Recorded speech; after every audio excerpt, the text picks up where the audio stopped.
Je voulais vous montrer un petit truc aujourd'hui. C'est ce qui se passe dans les pneus quand on change pas le préventif depuis un certain moment. Et au pire, qu'on le met par la valve parce qu'on a trop la flemme de déclipser son pneu. Aujourd'hui, je fais un entretien du tubeless de mon vélo. Je crois que j'ai monté les pneus début d'année dernière. Quand j'ai eu les jantes carbone, je les ai montés avec ces pneus. Et en fait, je les ai jamais changés depuis. J'ai roulé toute une saison comme ça. Et là, en fait, vous voyez, je viens d'enlever ça de mon pneu arrière. Quand je roulais, je sentais que ça faisait toum toum toum toum toum. J'avais une boule de préventif et j'avais un préventif tout sec.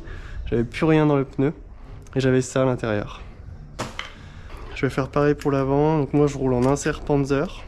On a encore beaucoup de clients quand même qui nous questionnent sur le tubeless. Pour moi, c'est vraiment une technologie qui est acquise depuis des années maintenant. Ça va faire, je sais pas, 6-7 ans que je roule en VTT, surtout en enduro. J'ai dû rouler quelques mois avec mon premier commensal en chambre à air et j'ai dit vas-y, je passe en tubeless. Là, vous voyez, j'ai ma valve qui est encrassée et j'arrive pas à dégonfler mon pneu. C'est pour ça que je vais faire monter des valves Panzer. Un petit trou en fait sur le côté. Ça permet, s'il y a un insert qui est contre, de quand même pouvoir gonfler ou surtout d'évacuer l'air. Gonfler, c'est pas trop le problème, surtout l'évacuation quand on veut dégonfler comme ça. L'autre jour, je me suis retrouvé en sortie un matin où j'ai trop gonflé mon pneu. Et impossible de pouvoir le dégonfler. J'avais pas le temps d'enfoncer une clé, tout ça. Il y avait des gens qui m'attendaient. J'ai fait bon bah tant pis. Voilà, j'ai gonflé avec un pneu à 2 bars à l'avant. J'avais 0 grip. Ce qui est bien en fait, c'est une fois par an, c'est de complètement démonter ses pneus de ses roues, voire même 2 fois par an si on peut. On démonte ses pneus, on sort ses inserts, on nettoie la grosse boule de préventif qui s'est accumulée, on regarde si on n'a pas trop d'épines ou de gros trous. Et puis on remonte avec du préventif frais. Normalement le préventif c'est tous les 3-4 mois qu'il faut en remettre, je le rappelle. J'ai beaucoup de clients qui savent pas ça, qui m'apportent leur vélo, ça fait 1 an qu'ils roulent avec, ils me disent ouais mais il est tout le temps à plat, je crève tout le temps. Je dis mais en fait vous avez pas mis de préventif depuis combien de temps? Ah bah depuis que je l'ai acheté, ça va faire 1 an. Ah ouais d'accord. Donc en fait effectivement il n'y a plus rien à l'intérieur, c'est le préventif il perd de ses capacités, il se transforme on dirait de l'eau, là il est tout liquide. Ça dépend des marques. Récemment, on bosse avec le Monkey Product Sealant Tubeless. Voilà, moi j'aime bien les préventifs bien blancs et bien liquides. Je mettais aussi du Joe Flat No Tube, sinon tout le temps. Voilà, on a rentré cette gamme de produits au magasin là, donc je vais tester ça. Donc là, du coup, dans mon bidon de 5 litres, c'est du Monkey déjà. Parce que là, il est en quantité de 20 litres et j'arrive pas à le manipuler, du coup j'en ai mis là-dedans pour le manipuler plus facilement. Là, ça va être le challenge du jour. Donc, de toute façon je change la valve, donc pareil les valves c'est bien de les changer quand même régulièrement. Ok, là j'ai plus d'air, je vais pouvoir déclipser. Oh. Donc ça c'est ma petite paire de roues carbone EXC 1501 de chez DT Suisse. Je suis très content de ces roues. J'ai roulé une année entière en station avec, elles ont pas bougé, mais littéralement j'ai pas retendu un rayon de la saison.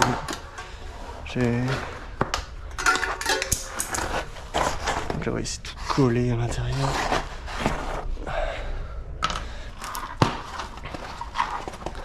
Dans l'idéal, ça serait même de refaire le fond de jante. Vous voyez, une fois par an, vous refaites le fond de jante. Moi, là, ça va, il est quand même pas en mauvais état. La gueule de la... Voilà, il y a du préventif qui est collé partout dessus. Bonsoir, bonjour Jeanne. Bonne année, bonne santé. Salut Paul-Antoine, bonne année, bonne santé. Tu vas passer à la YouTube télé. YouTube. Oh bah bravo. Là j'en profite une fois que ma roue est démontée pour la passer un petit peu sur le pied. Voir si elle est toujours true. Ouais, vous voyez, elle a un petit peu bougé. Je pense qu'il y a 1 ou 2 rayons. On lui prenne un peu attention. J'adore dévoiler des roues, monter des roues. Je sais pas, je trouve que c'est un moment où genre c'est hyper calme, faut pas être dérangé. Tu mets 1 heure, 1 heure et demie à monter ta roue. J'aime bien le résultat et la satisfaction du résultat. Voilà. On a même un petit tensiomètre de chez Parktool avec la tablature des rayons. Donc moi je suis en rayon, c'est des double butées, donc c'est-à-dire qu'ils font 2, 1, 8 et 2 en straight pull. Straight pull ça veut dire que c'est un enfilage droit avec des écrous DT Suisse Pro Lock. Donc c'est un type d'écrou en fait où on peut accéder par l'autre côté à l'écrou avec une clé d'été suisse, c'est du torque mâle du coup. C'est hyper pratique quand il n'y a pas de fond de jante, on peut vraiment rayonner, ça va très très vite. C'est très agréable. Donc là moi en 1.8, sachant que la roue elle est donnée pour 130 kg de préconisation, je dois avoir une moyenne de tension de 22 côté disque. C'est ce que ma fiche me dit en fait. Donc là je pars à un repère, le logo d'été suisse, je sais pas où est le trou de valve, mais normalement c'est le trou de valve. Voilà, donc là j'ai entre 20 et 25. 20 et 25. Et en fait on note toutes les valeurs de mes 14 rayons de ce côté, c'est une roue en 28 rayons. Je note mes 14 valeurs et ensuite je fais une moyenne. Donc là en fait je le fais à l'œil, hein. Je vois qu'ils sont tous aux alentours de 25 approximativement. On cherche pas à ce qu'ils soient tous précisément à 25, sinon ça va forcément apporter de la tension dans les roues, quelque chose. Voilà, donc là je suis arrivé au logo d'été suisse, je l'ai même dépassé. Voilà, j'ai 25 partout, la roue elle a pas de saut, elle a pas de voile, j'ai une tension qui est uniforme, qui est préconisée, qui est même plus que le constructeur. Je crois que c'est quasiment la tension d'origine, donc 25. Sur des rayons d'1.8, elle est donnée à 174 kg. Je peux te dire que mon gars, en même temps il y en a épais de la matière là. Le carbone, c'est les nouvelles roues, c'est les dernières générations qui sont sorties en 2023 qui sont en hookless. Je sais pas si vous savez ce que c'est le hookless, c'est les nouvelles roues tubeless où en fait il n'y a plus le crochet. Donc en fait on a un flanc de roue là qui est beaucoup plus épais qu'avant et qui résiste beaucoup plus aux impacts de cailloux et qui est moins haut aussi. Donc en fait c'était vraiment la faiblesse de toutes les roues avant, c'était comment on dit, la tranche de la roue qui était trop fine quoi, et qui pétait quoi, chaque impact. J'ai, pour vous montrer, j'ai les toutes dernières FR540 ici, les FR541, qui sont donc les premières roues alu, hookless, à petit flanc. Là on le voit vraiment la différence, il y a eu un tas de vidéos qui sont sorties sur YouTube quand elles sont sorties, ces roues là, c'est une chaîne canadienne, ils sont de Colombie-Britannique à Whistler et ils font pas mal de tests de matos, ils me font bien rire, ils sont très marrants, j'adore leur chaîne. Et ils ont roulé en fait avec la roue sans pneus à la fin et ils l'ont démonté dans les cailloux et tout et ils ont réussi à remettre un fond de jante et replaquer un pneu tubeless dessus sans problème. La roue elle est vraiment solide. Je pense que le FR540 est le cercle aluminium le plus solide qui existe de toutes les roues, je pense, sincèrement. Je m'en suis monté une petite paire là à l'atelier, ça peut me faire une petite roue de secours si jamais les roues carbone prennent un mauvais choc. Elles sont à vendre, hein, bien évidemment, ceux qui veulent se faire plaisir, allez-y. Voilà, moi je roule en roue carbone, ça va faire 1 an maintenant que je roule en roue carbone. Je sais plus quand est-ce que je suis passé réellement en roue carbone. Pro et les cons, je suis très surpris. Le premier ride que j'ai fait en roue carbone, en fait, ça m'a apporté énormément de confort et de souplesse. Le vélo, j'avais l'impression qu'il était monté sur des coussins d'air. Alors, il est monté sur des coussins d'air, ok, c'est vrai, c'est des pneus. Mais vraiment, ça m'a apporté énormément de confort et de filtration des vibrations. Et j'ai eu l'impression d'avoir un vélo beaucoup plus précis dans la direction. Quand je tourne ma roue, j'avais l'impression d'avoir plus de précision. Et du coup, inversement, il faut être beaucoup plus agile et vivace de l'esprit quand on pilote avec des roues carbone. C'est vraiment une paire de roues qui est réservée aux pilotes un peu expérimentés, je trouve. On passe pas en roue carbone sur de l'enduro quand on est amateur. Et en plus, même financièrement, vaut mieux pas, parce qu'on a quand même plus tendance à casser de la roue en étant débutant, donc vaut mieux passer sur de la roue alu, qui est quand même moins cher à changer. Là, pour vous donner une ordre d'idée, moi j'ai acheté ces roues avec le compte pro du magasin, donc elles sont garanties à vie. J'ai une franchise en fait de casse, un peu comme les roues réserve de chez Santa Cruz. C'est une garantie à vie. En fait, si je les casse, c'est un crash remplacement. Et je crois que pour 260 €, j'ai une roue qui est neuve. Donc c'est quand même pas mal parce que la paire coûte 1600 €, je crois, normalement. Donc on a des moyeux 240, ultra légers. C'est pas mal. Mais voilà, j'ai pas envie quand même de payer 240 € à chaque sortie. J'ai pas envie de casser des roues, donc j'essaie de rouler propre. C'est pour ça d'ailleurs que j'ai monté les roues avec des inserts en Panzer. Ça protège quand même pas mal mes roues. Donc ouais, mon insert il est tout collé. Voilà, j'aime bien quand même enlever les inserts, vérifier mes roues de temps en temps, voir s'il n'y a pas des grosses boules de préventif. Vous voyez, là, il y a du gros caca qui s'est accumulé là. Ça me dégoûte ça. Ah, encore, c'est moins pire que l'arrière. L'arrière, j'avais vraiment un tas de merde dedans. C'était ouf. J'avais rarement vu ça. Donc voilà, enfin, un petit nettoyage du pneu. Moi, je roule en pneu carcasse trail à l'avant. Donc pour ceux qui roulent en maxi, c'est l'équivalent d'un exo normal. Voilà, ou Exo Protection Plus peut-être. Je sais pas. Là, chez Continental, ils sont quand même bien épais, les flancs. Et à l'arrière, je roule en carcasse Enduro. Donc c'est un équivalent de double down chez Maxxis. Ou comme les Wild Enduro de chez Michelin. J'ai déjà testé les Wild Enduro de Michelin, j'ai beaucoup aimé. Ils sont très très bien. Ça pédale vachement bien à l'arrière et à l'avant on a un grip et un contrôle incroyable. Là ça va faire 1 an que je suis en Continental, je suis hyper content de ces pneus. J'ai pas crevé une seule fois à l'arrière de toutes mes sorties en station, à Métabier. Je sais pas s'il y en a qui connaissent la station de Métabier, mais c'est quand même connu particulièrement pour ses pierres tranchantes et saillantes. On a des pierres très pointues sur... même sur la Dolomite, la petite piste, ça c'est ma clé BTR ça tout à l'heure ça. À Métabier on a des pierres très pointues, très saillantes, vraiment scalpel. Et même en carcasse DH ça m'est arrivé de couper des pneus, des dissecteurs Maxxis carcasse DH, de les trancher. C'est l'enfer. Vraiment, j'ai fait quand même beaucoup de bike park en France. J'ai roulé aux Deux Alpes, j'ai fait la Mountain of Hell. J'ai roulé beaucoup au G, Morzine, Châtel, Avoria, enfin toutes les stations des Portes du Soleil. Et vraiment, Métabier, c'est l'enfer pour les pneus carcasse DH, quoi. Et là, je vous avoue que mes petits Continental en carcasse enduro à l'arrière, bah, j'ai pas crevé de l'année. Alors, je pense que c'est dû aussi au fait que je roule en insert Panzer. Ça protège quand même énormément le pneu et la jante. Mais le pneu surtout, c'est pas juste pour protéger la jante, ça... Bien évidemment, quand on prend en sandwich un caillou, un pneu et une jante, si on rajoute de la mousse entre les deux, ça va également protéger le pneu. Voilà, c'est logique. Donc voilà, moi je vous conseille fortement de passer en insert Panzer. Ça c'est le minimum pour jamais crever en station. Et si vous avez les moyens de vous payer une petite paire de roues carbone, ben franchement...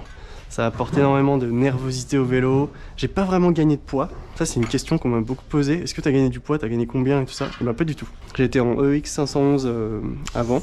J'avais les roues XM 1700 et j'avais changé les cercles pour des EX 511 que je les avais brisés. Je crois que j'ai gagné une quarantaine de grammes, même pas. Vraiment, c'est pas une question de poids. C'est une question de confort, nervosité, comme le carbone en fait. Le carbone sur les VTT, on gagne pas vraiment de poids en fait sur un vélo en carbone. C'est vraiment un gain de nervosité, confort. Le vélo il est hyper maniable, il est hyper joueur. Et par contre on est quasiment au même poids. Comme mon enduro avec les outils à l'intérieur dans la glove box, il fait plus de 16 kg. C'est comme ça. Ça me va très bien, 16 kg, ça suffit largement. J'arrive à grimper, à faire toutes mes randos. En station, c'est un vrai jouet.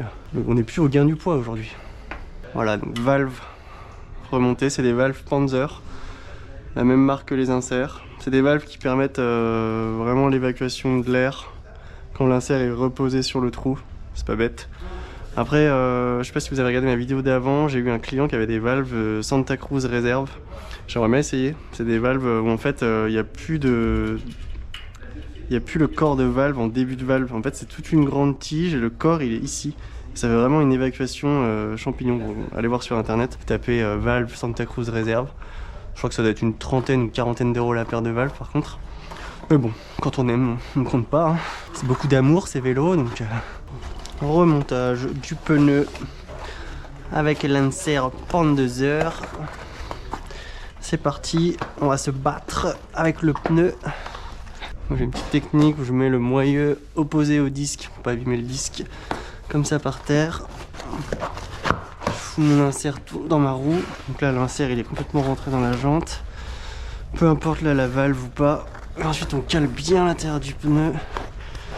J'ai oublié, je vais mettre le préventif.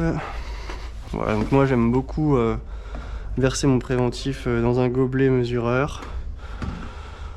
Je mets à peu près 100 ml à l'avant et 120-130 à l'arrière. On a plus tendance à péter du pneu à l'arrière qu'à l'avant. La roue avant on la place, la roue arrière elle subit quand même. C'est ma logique. Pareil, il y a du débat aussi sur la taille des pneus. Il y a beaucoup de pneus maintenant qui sont en 2,60 sur les enduros. Moi personnellement je préfère rouler en 2,40. Bon, j'ai réussi à remonter ma roue sans problème. La GoPro m'a lâché et j'avais plus de batterie dans toutes les autres batteries. Donc j'ai dû attendre que ça charge. En attendant j'ai remonté le vélo complet. Avec du coup les petites valves Panzer, l'insert Panzer. Le pneu, bon, il est encore bon, je l'ai pas changé. J'ai vérifié si ma roue elle était bien droite au pied. Nickel, attention des rayons. Parfait, j'ai remis du préventif tout neuf. Et voilà, c'est parti pour la saison. Je voulais vous parler aussi un peu avec quoi je roule. Qu'est-ce que j'emmène quand je fais une petite sortie d'enduro ou même juste une balade rando. J'emmène pas mal de matos avec moi pour toutes conditions. J'ai la chance d'avoir une glove box dans le règne. Donc c'est une petite sacoche qui se glisse dans la trappe. Alors effectivement, il y a beaucoup de critiques qui disent que la trappe est pas assez grosse. C'est vrai, la trappe est un peu petite, c'est un peu galère. J'emmène cet outil, je sais pas si vous connaissez. C'est un outil pour dériver les maillons rapides de chaîne. Parce que pour ouvrir un maillon rapide comme ça, si vous n'avez pas la pince, c'est impossible. Donc j'ai ça. Avec ça, j'ai 2 maillons rapides qui se mettent en plus. Et comme ça, si jamais je casse ma chaîne, je peux toujours dériver ma chaîne, rajouter un maillon rapide, femelle.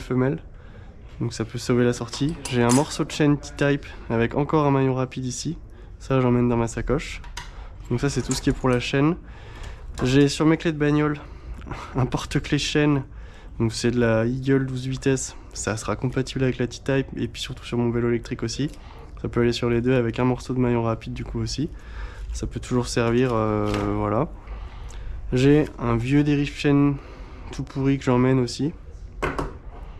Donc voilà, ça c'est pour tout ce qui est cassage de chaîne, ça peut servir. Ensuite, crevaison.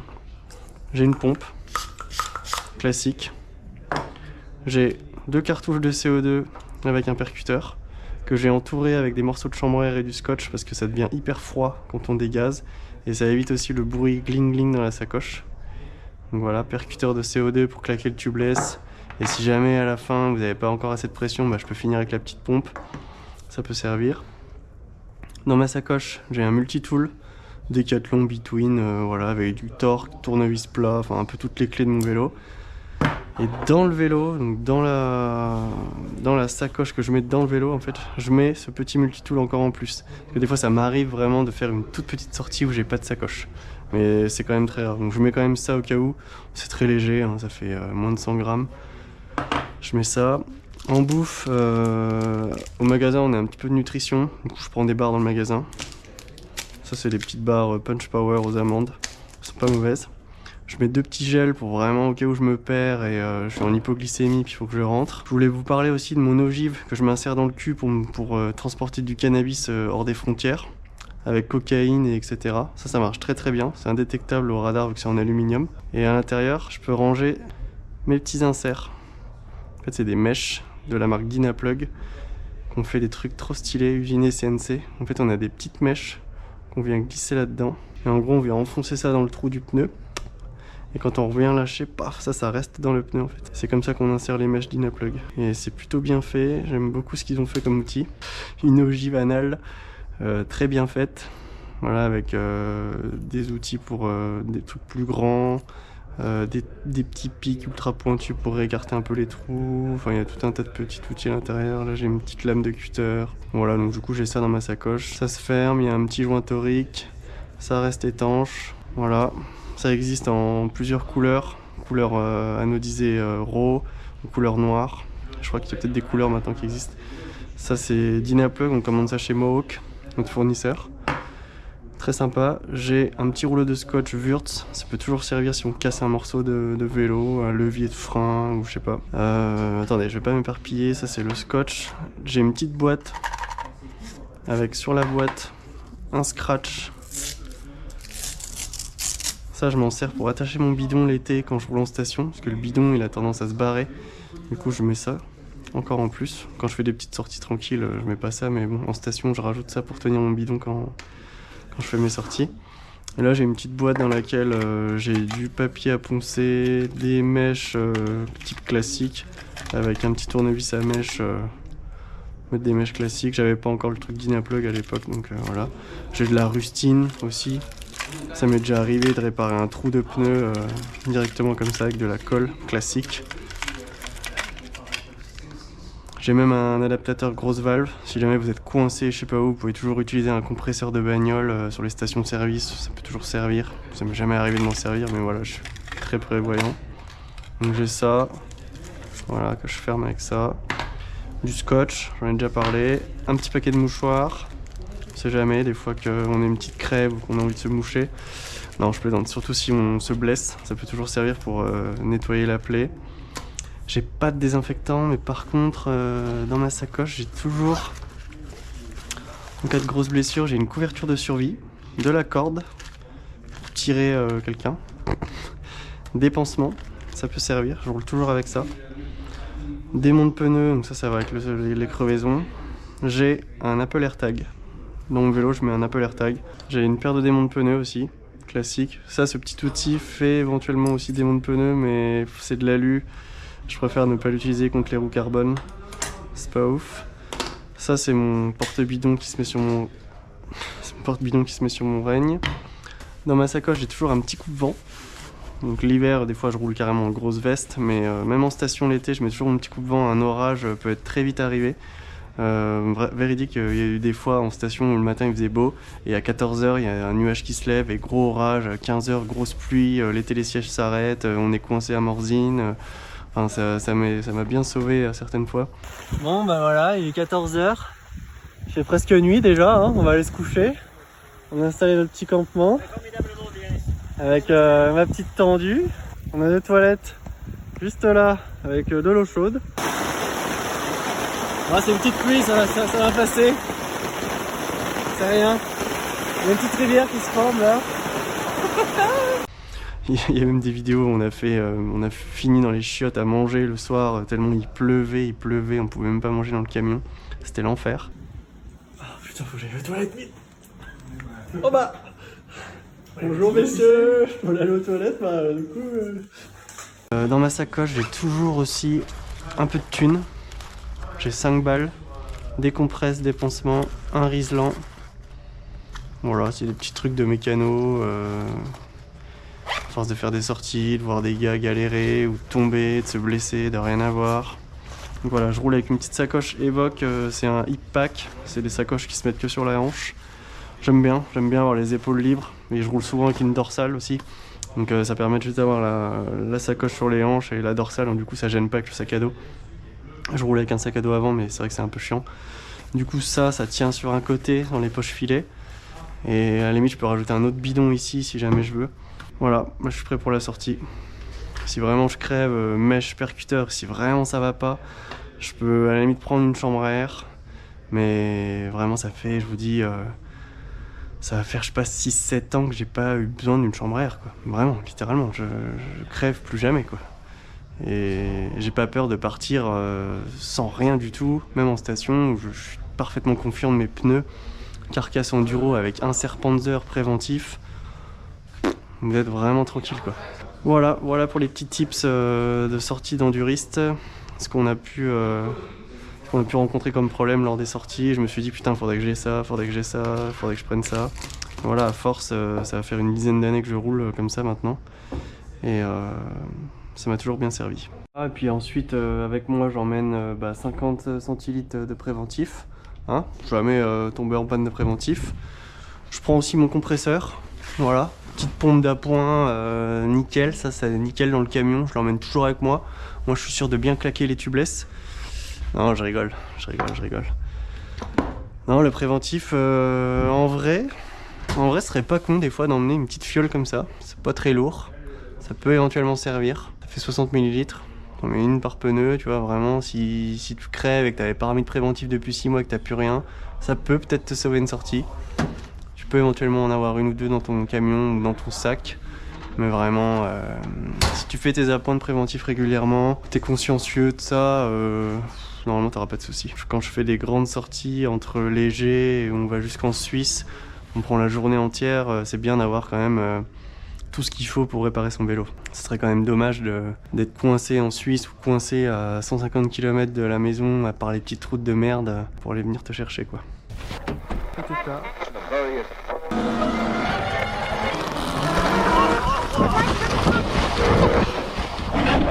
Ah, j'ai pris trop d'angle.